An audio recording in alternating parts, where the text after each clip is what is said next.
Happy lunchtime, everybody. It is November 29th, Monday after Thanksgiving, and we are going to talk about upgrading our dividend stocks.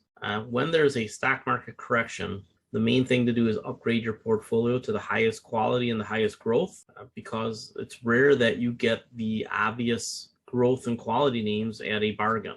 So what I anticipate sometime in the next year, so we might as well start preparing now, that we'll get a chance to buy some of our favorite and what I would consider top 20 dividend stocks on the market in the not too distant future. Two of them are pretty close in price right now. First, I'd like to just talk to you a little bit about platform companies. I've done this a number of times. The importance of platform companies, which are some of the most successful companies in the world. Basically, that means they are providing services and a platform for exchanging products and services among businesses and consumers. So 7 of the 12 largest companies in the world are platform companies. 2 of them we'll talk about today. And I believe that several of the companies that are going to get into that top biggest companies in the world and others that are going to be some of the fastest growing, particularly in emerging markets, are in fact platform companies. So when we think about investing, I just want to keep reminding you that it all comes down to relative performance. Sure, you can invest in the indexes and grind out whatever the index does over a period of 5 or 10 or 20 years. And that'll usually be right around 10% because there's always money being printed and there is a natural cleansing of the indexes as the bad companies drop off and the smaller growing companies come back on. So the idea that index investing is 100% passive, not quite right, but the S&P 500 and the NASDAQ composite and the broader Russell 2000, the question to always ask is there really that many companies out there that if you were picking them by yourself, if you were an owner, if you were managing an estate, if you were managing a trust, if you were just managing $1 billion of your own money or even 100,000 of your own money, would you truly really want to be involved in those stocks? And in most cases, the answer is no. As I've talked to you about innumerable times now, there are probably around 200 stocks on the S&P 500 that by the end of the decade, they will no longer be on the S&P 500. And that churn, as the mid-cap companies move up to get onto the S&P 500 and the zombie companies fall off of the S&P 500, is what probably limits the index for the rest of this decade to some sort of range-bound phenomena. And I've talked about that a number of times. I actually talked about this with Avi Gilbert today because how he gets to where I am and how he gets to where he is are very different approaches. I do believe that we probably see a pretty good correction in the next year, and then a big rally into the election, then a pullback, and then another big rally. At some point, there's a final correction to wash out the system,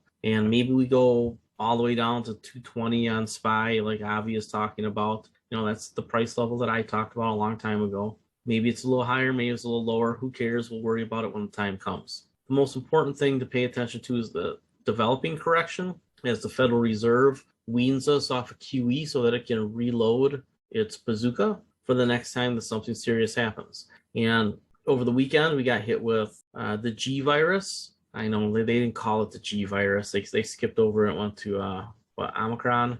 It's too bad. I thought it would have been perfect if they called this variation of COVID the G virus. They didn't want to offend them. So, you know, what can you do? But COVID's here. It's just the way it is. There's going to be minor disruptions along the way. We talked about that a year and a half ago. Now you have about 70% of Americans vaccinated. I actually went and got my Pfizer Fauci Pfizer booster yesterday. And I will say, I didn't even feel it go in, but I have a sore arm today. And I think I have a little fever. I can't quite tell. But we'll see. If it means anything. I think I'm just vaccinated for my trip to New Orleans now, where they're sure to be inventing new variants.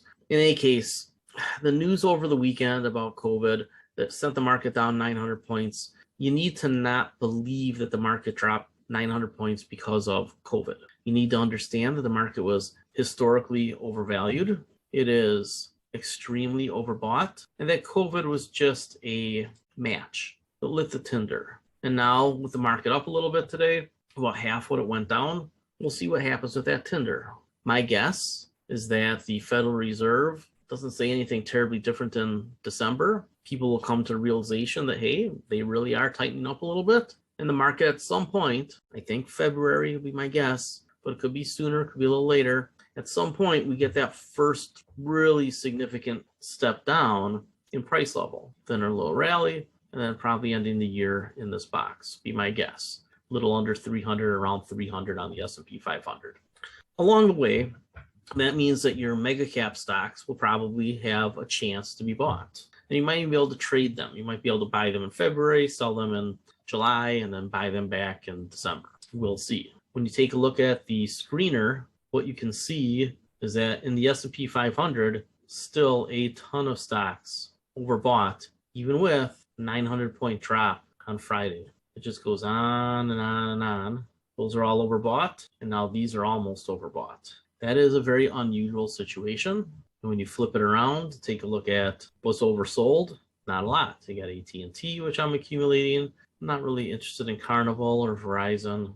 I'm going to start getting rid of a lot of stocks on the very short list because I just don't want them long term. We can trade anything, but I don't want to own certain things long term. Therefore, no longer on the very short list because it's too damn confusing. Delta Airlines, interesting. Remember, fourth industrial revolution technology. If this one gets oversold in round trips to a price in the 2020s, from the 2020s, this might be on our list. Because of all the airlines, this is the only one that I'm interested in. Boeing, I think they have a lot more problems. Reminds me a lot of GE from 5 years ago. Amgen, if you're a dividend investor, this might make the list. We'll see. Discovery, still a buy. Some of these other ones are interesting. IBM is interesting. Intel, we're going to talk about in a minute. PayPal, we talked about the other day. When you get to the NASDAQ, look at this. We have RSIs in the 90s. It's crazy. But it also should illuminate to you that smaller cap stocks can move even more extreme ways, both up and down. So we have stocks that have RSIs way under 30. It's just kind of unbelievable to me, actually, that the bifurcation, the divergence between big and small is so galactically big. In the US stock market, over 1,000 stocks hit all-time, not all-time, but 52-week lows last week. 1,000 out of like 4,800 or whatever it is. So that should tell you just how much those top 50 or so stocks, the biggest 50 or so stocks, are holding the market up. And those are the stocks that get most of the money as people dollar cost average into S&P 500 funds for the most part, or things that are similar to S&P 500 funds through their retirement plans. Who are the big players? Well, Apple. Apple just goes up because that's all it does. Now, at some point, it's going to fall because the index falls, and it is very correlated to the index. In many ways, it is the index along with a couple dozen other companies. This area in here, you see it start to jitterbug, bounces off that level, comes back down, gets through, but comes back, gets through, but comes back. It'll come back again. Does it get all the way down here to close to 100? We'll see when the time comes.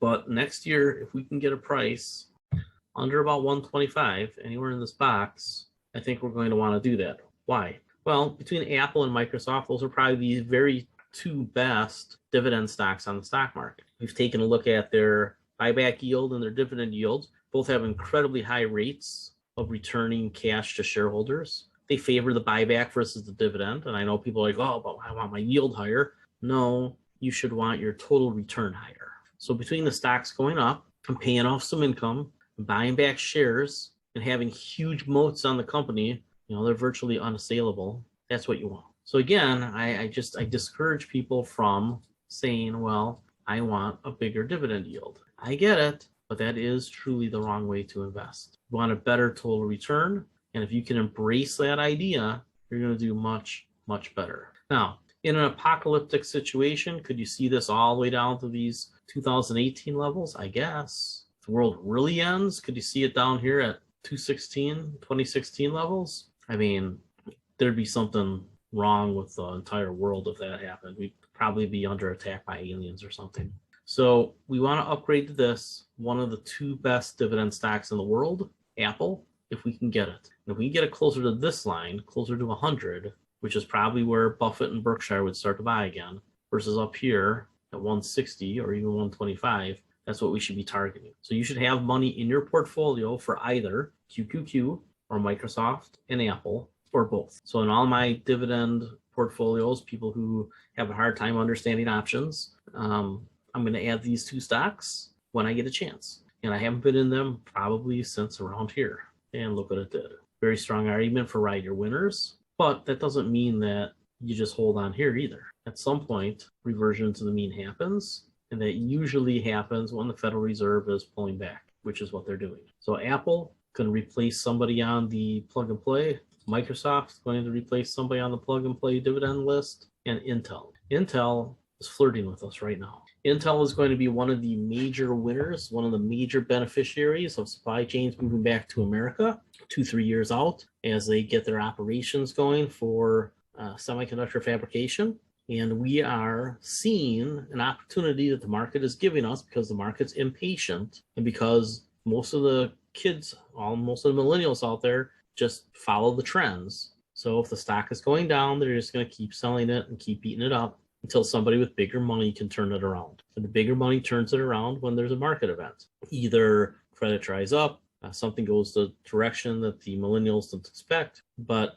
the hedge funds and the big institutions ultimately are in charge. Only a quarter of the money in the market is retail, which is double what it was a few years ago. But if past is prologue, eventually you get a correction, and that's when you go to higher quality. Intel has the double benefit of not only the fortress balance sheet, but they're already a big player in semiconductors to begin with, and the fabrication model that they're taking up, which is basically copying Taiwan Semiconductor, is probably going to be massive, and the government's giving them money. So I don't know how close we are to buying this yet. It's not quite oversold on the weekly chart. It got close and then it bounced. So we'll see if we get one more chance to buy this on the weekly oversold chart. If we can get it down right in this area here, and we're close. I mean, I think that probably, I can't really see it getting under 40, but maybe. We'll see how bad the market gets. It'd be mind-boggling to me if it got down here. It could, because there's kind of a gap, but usually buying pressure moves up over time. So I'd say probably here is as low as it goes, just a little under 40, but right in here, these lower 40 numbers, you probably have to start getting in there. This might even be starting to behave well. We'll see. We'll track it a little bit longer. And then Lockheed Martin, it's a stock that I've been telling you about for a long time, one of the best companies in the world. It has another leg down coming, and truthfully, I think you probably do get it down here, about there. I want to see it get through this area, this selling pressure here, shorten this up. You can see a bunch of people were buying in here, and as they lose money, they'll sell. So from about this spot to about this spot, 300-ish is about where I think you can get Lockheed Martin. And that is a 10% drop, which helps bring the S&P 500 down quite a bit because this is what, the 11th or 12th biggest company. Just like this is one of the bigger companies, this is one of the bigger companies, this is one of the bigger companies. So if Apple goes from 160 to 120 something, that's 25%. Microsoft from 340 to somewhere in the middle 200s. There you go. It's a big drop. It's hard to bet against Microsoft though, right? Because they're just a beast. But I do think this is one of the ones that can drop here. But you'll get a lot of institutional interest once it gets in here. And then here's another one. They pay a dividend now. Ford, immense upside. But the millennials have been pushing it up. We talked about this before. Millennials pushing it up. So as we get a chance to buy, it's already leveling off. At some point you'll get a correction into the middle teens. Probably want to buy this because if I'm right, and I'd have a hard time believing that I'm wrong. All I do is try to figure out how I can be wrong. I really think that Ford is between a $50 and $100 stock several years from now. Their production capacity, their cars, their fourth industrial revolution technology, their real estate, their ability to get into ventures with other companies, their global footprint, their ridiculously smart management that cut back on sedans way before anybody else. It just makes me think that this is going to be one of the biggest, if not the biggest winner in the EV space and in the movement of supply chains back to America. In addition, I would like you to just think about an example of something that happened 5-6 years ago. 5-6 years ago, ConocoPhillips got rid of its entire deep sea exploration division. They really stopped doing any type of exploration offshore. And everybody said at the time, this was 2015-16, this was right after the oil prices dropped. They said, look, Conoco, you're just not looking at the big picture. Well, turns out they got it right. Conoco saved all that money, restructured their company, And now they're one of the half dozen or so US oil companies that will survive for the next several decades. And they'll come out on the other end as probably a clean energy winner because they'll get into hydrogen and solar and wind, which they're already doing. But there will be a huge trough on these oil stocks at some point. And when that happens, that's when we can make the decision, whether that's 6, 7, 8, 9, 10 years from now or from now, I don't know. But when the next huge bloodbath in oil stocks comes, that's when we'll be able to say, okay, who are going to be the survivors?